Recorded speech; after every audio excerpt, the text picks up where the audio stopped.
Are you familiar? We'll jump into this one first. This is probably the biggest story in the YouTube streets. Are you familiar with a YouTuber by the name of Hassan Campbell? Hassan Campbell. What? I know the name. What did he do?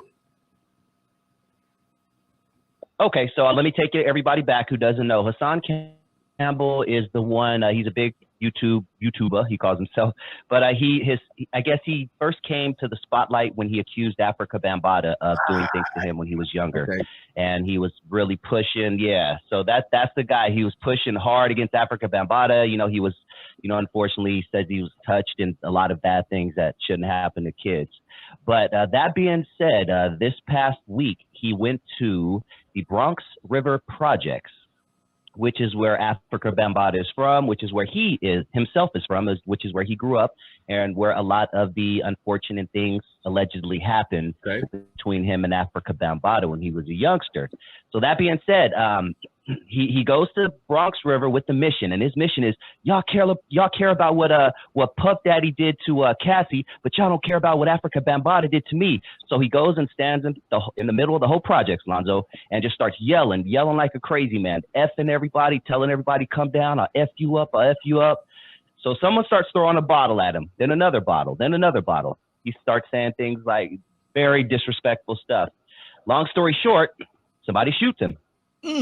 Live on YouTube, and he is now in a hospital right now with a shot in his shoulder. He survived, but famous YouTuber goes to the projects, hits record, and goes live and decides to do this and eventually gets shot.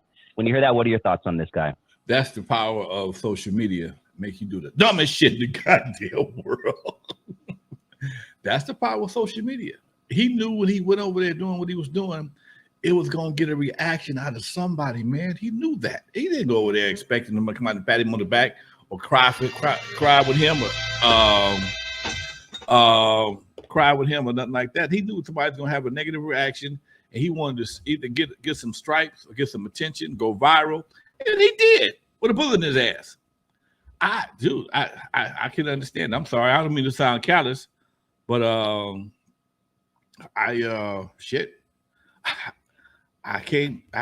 to feel sorry for somebody to purposely go do some shit like that. It's hard to feel sorry for somebody who, you got some issues, okay? Maybe you should have wouldn't hollered at a doggone psychiatrist or somebody that can get you some help, as opposed to trying to think that some folks out of the project are going to help deal with a situation that happened God knows how long ago. It's been it was a news issue for a while. It disappeared and gone away. Obviously, you found a way to benefit from it by being a very popular YouTuber. I'm quite sure you get a couple dollars from that, but that wasn't enough. You had to go to the projects where it happened, or the space where it happened, and make a spectacle of yourself, draw out a bunch of negative attention, and then wonder why somebody put a bullet in your ass. Wow, that's the power of social media, Doc.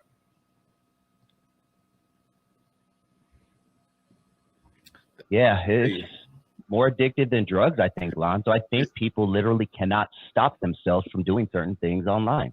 Well, one thing about social media is like drugs, because no matter at some point in time, you're gonna plateau out at a certain point, and you got to do something else to go even higher.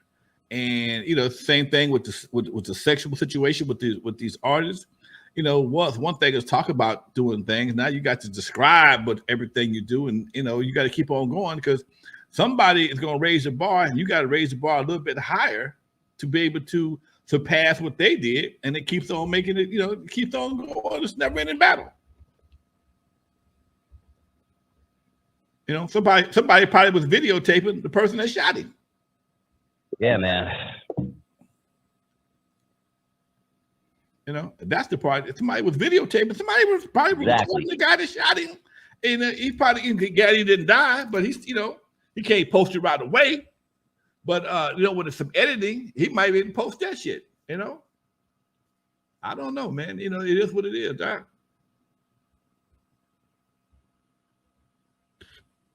It is what it is. Yeah, and I feel like once you get a taste, it is like a drug. Going back to that analogy, once you get a taste of you know, going viral. Once you get a taste of that, like, oh my God, you wake up and you got 10,000 extra followers or something like that. Now you're like, shit, what did I do to get that? And let me do that again and keep upping yourself. So the next thing you know, you're dead. Right. You know, it's like crack. My man who that facts, RNO Nitro 89 says, just, you know, it's like any other drug. You get that first hit. Oh shit, I can do this thing. How can I do this again? You keep chasing that damn hit, and that's how folks end up losing everything they got, chasing that hit. Still looking out, OG Steve. Speaking of Bronx in the building, he says that's karma for talking BS about Nipsey and others when they got shot. Now Hassan Campbell got his snot box rocked. I mean, hey, karma can be a real thing, man. He glad homeboy just shot him in the shoulder. He can talk shit now. Well, shit, Lonzo, let's keep it pushing, my man. Shoulder shot. Oh, and here's the last part. He recorded from the hospital. Yeah. Oh, yeah. And he recorded from the hospital. Hassan Campbell did, singing that song, "I'm Still Alive." I'm still alive. You remember that? We talked about that song about 6 months ago. Some dumbass that got shot. And he posted a song called "I'm Still Alive," and here he is in the hospital. See, that just goes to show you the level of stupidity. Somebody actually pulled the trigger, facing attempted murder charges, and you taunting this fool. Maybe you're still alive because he was a bad shot. Maybe you're still alive because he didn't want to kill you. But why would you taunt that person? This person is a shooter. You are taunting a shooter, somebody who's already proven to you he's willing to pull the trigger and send a bullet in your direction, and you fucking with him? You got to be a special kind of stupid for that one. You have to take lessons to be that goddamn stupid. You have to take lessons. You probably got a degree in stupidity. Facts, man, facts.